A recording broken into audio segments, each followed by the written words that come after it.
Ladies and gentlemen, here we are with Chapter 17, the additional aspects of equilibrium screencast. This screencast, we're going to talk about the common ion effect and buffers.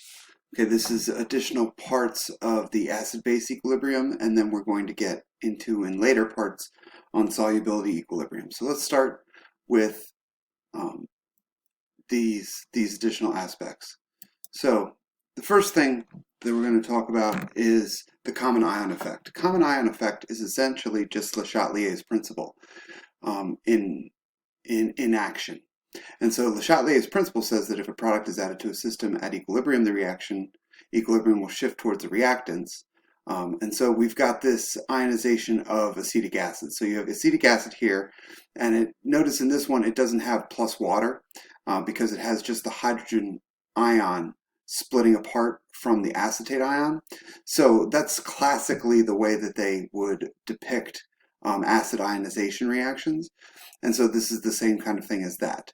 And so if you add a product to this side, if you add something to the product side, that's going to shift your equilibrium back towards the left-hand side.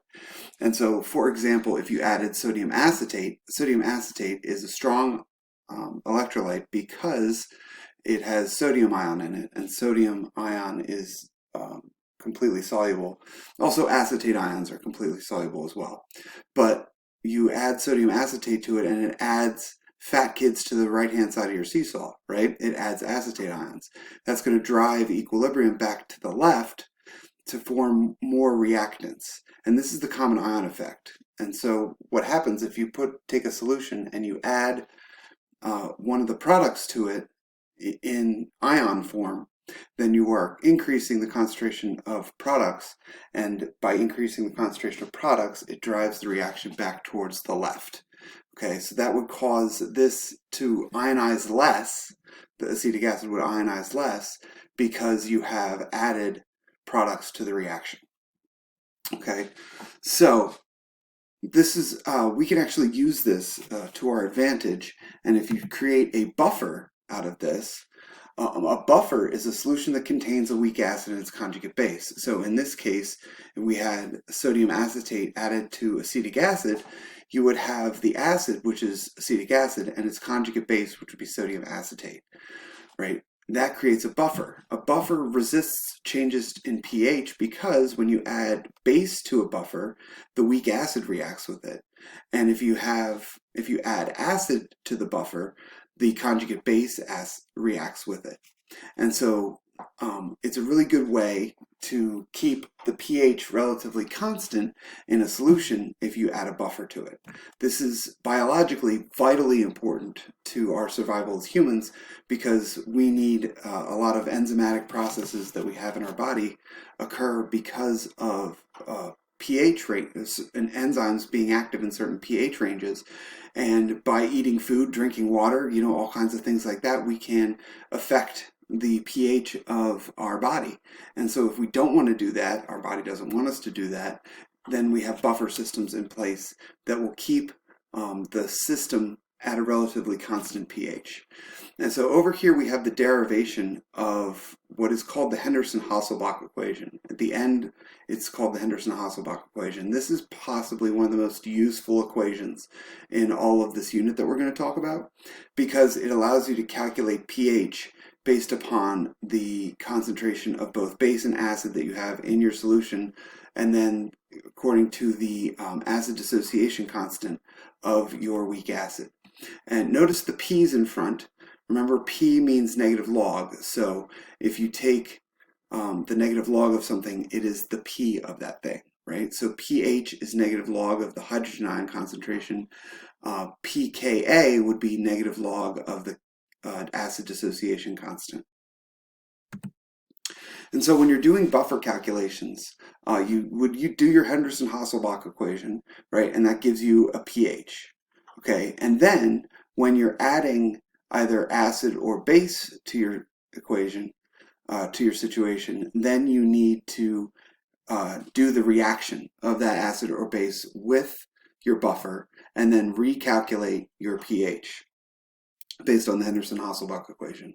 And so let's see this in action. If you have a 2-liter solution that has hydrofluoric acid, that's a weak acid. Hydrofluoric acid is the only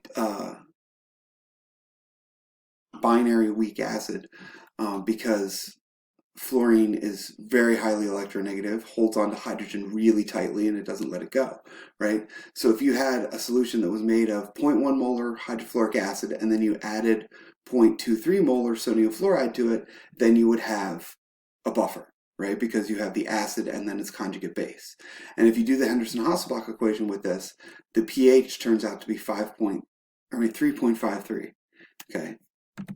So let's say if we added 0.01 moles of hydrogen ions. Well, if we add 0.01 moles of hydrogen ions, that's going to react with the fluoride, right, in the sodium fluoride, and then it's going to produce more hydrofluoric acid, right? So you're going to take this and it's going to subtract the amount of fluoride ions that are available, and it's going to add to the amount of hydrofluoric acid ion or molecules. And so that's going to change your concentration of hydrofluoric acid, right? And then it's going to change the concentration of your fluoride ions. And then you redo your Henderson-Hasselbalch equation, and you get a pH that is 3.50. And so your pH went from 3.53 to 3.50. So your pH went down. It got more acidic. Why did it get more acidic? Well, you added hydrogen ions, right? And so for those of you who just want to study this on the surface, that's in essence all that you really need to know about buffers, is that how they work and what the effect of adding acids or adding bases to a buffer is. If you want to delve in a little deeper, we're going to do that, okay? And so what happens if you add a base to your buffer? Well, if you add base to your buffer, it reacts with the acid, right? Removes acid from your solution and gives you more base, right? And so in this case, we have 0.01 moles of hydroxide ion reacts with our 0.2 moles of hydrofluoric acid, and then that reduces the amount of hydrofluoric acid available to 0.19 moles, right? And then it takes our 0.46 moles of fluoride ions or conjugate base ions, and it adds to that and increases that to 0.47. When you put that back into your Henderson-Hasselbalch equation, you see that your pH went to 3.56. So the pH went up. pH went up because you added base, right? You added base and your pH went up. Notice though that the pH doesn't change very much. It changes a little bit, and that's what the buffer does. It helps to buffer the pH from changing too much. So that's all I'm going to do for now as far as the PowerPoint goes. I just want to show you some example problems with this. And so if we go back, I have the answer key for your Chapter 17 homework problems. Okay, and so we're going to look at some of those. I'm not going to look at the first one. The first one's just kind of like, hey, look, there's a thing. It's called amphoterrorism. You may want to know what that means. Okay, it's just a word that we use, and to really understand it, you have to go into some pretty complex chemistry as far as complex ion formation, right? But the important thing is to just know that it's a thing, right? So the important calculation that we want to go over, this is a buffer calculation. And so you have a solution that is 0.06 molar in potassium propanoate and 0.85 molar in propanoic acid. Here's the formula for propanoic acid. Here's the formula for potassium propanoate.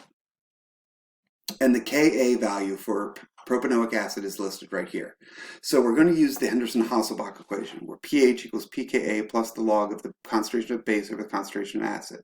So we're going to do the negative log of this, the Ka value, 1.3 times 10 to the minus fifth, plus the log of the ratio of the base concentration over the acid concentration. So they give you the base concentration, that is the potassium propanoate, and that's 0.06, divided by the propanoic acid concentration, which is 0.85. When you do that, the answer you get is 3.74. Okay, so I took out, the inside steps of the math, but hopefully you guys can do that. And if you have any questions, please feel free to ask me.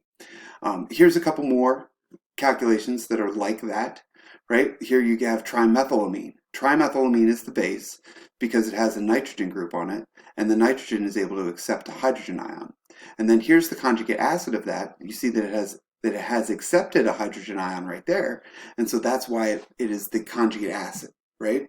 And so we're using an additional concept in this one because you're given the Kb value for the trimethylamine. So our Penderson-Hasselbalch equation doesn't have Kb in it, it has Ka in it. So we need to use an equation that gets us to Ka.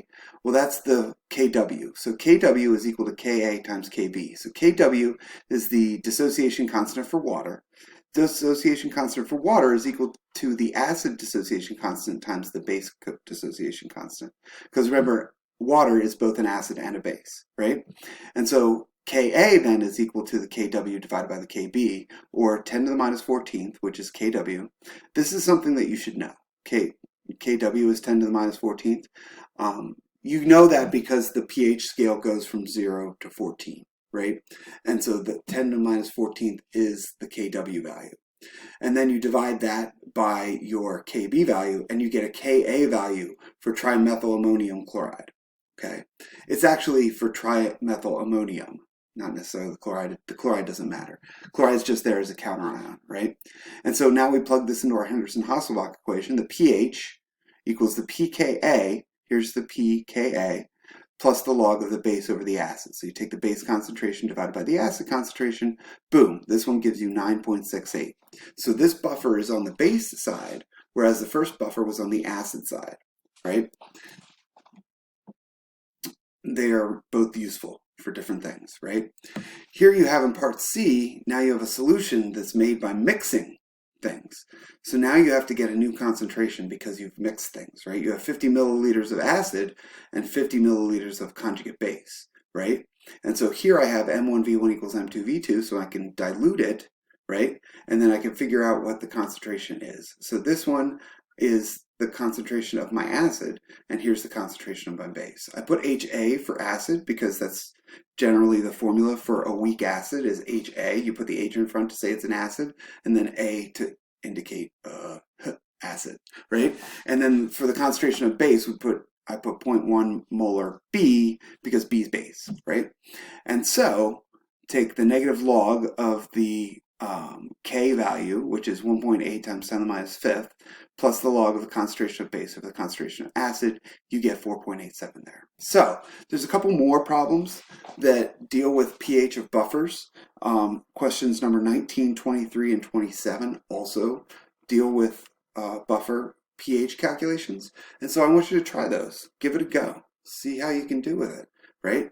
And let me know if you have any questions, okay? Tomorrow we'll get into more details about the additional aspects of equilibrium.